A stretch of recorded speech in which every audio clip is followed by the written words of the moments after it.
నేటి పునీతులు పునీత సైమను స్టోకు గారు.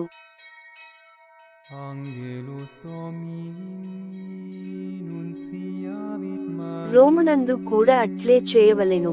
గురువారం, మే 16, 2024.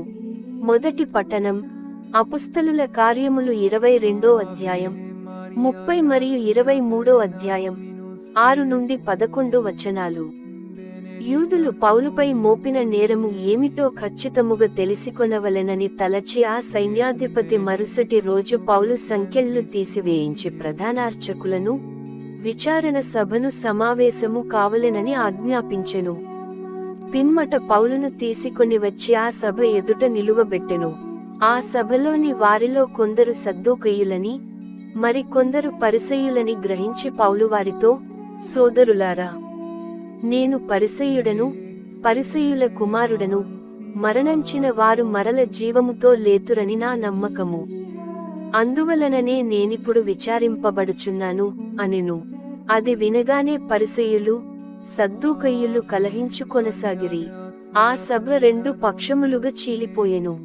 ఏలన సద్దూకయ్యులు మృతుల పునరుత్థానము, ఆత్మగాని లేదని చెప్పుదురు, కాని పరిసయ్యులు ఇవి కలవని నమ్ముదురు. అందుచే కేకలింకను పెద్దవైనవి. పరిసయ్యుల పక్షమునకు చెందిన ధర్మశాస్త్ర బోధకులు కొందరు లేచి, ఈ మనుష్యునిలో మాకు ఏ దోషము కనిపించుటలేదు, బహుశః ఆత్మ గాని దేవదూత గాని నిజముగా ఇతనితో మాట్లాడి ఉండవచ్చును అని గట్టిగా వ్యతిరేకించిరి.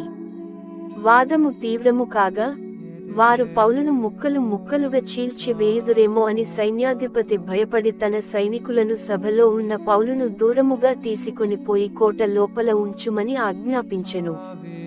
మరునాటి రాత్రి ప్రభువు పౌలు ప్రక్కన నిలబడి, ధైర్యముగా ఉండుము, ఇచట యెరూషలేములో నన్ను గూర్చి సాక్ష్యము ఇచ్చినట్లే నీవు రోమునందు కూడా చేయవలెను అని పలికెను.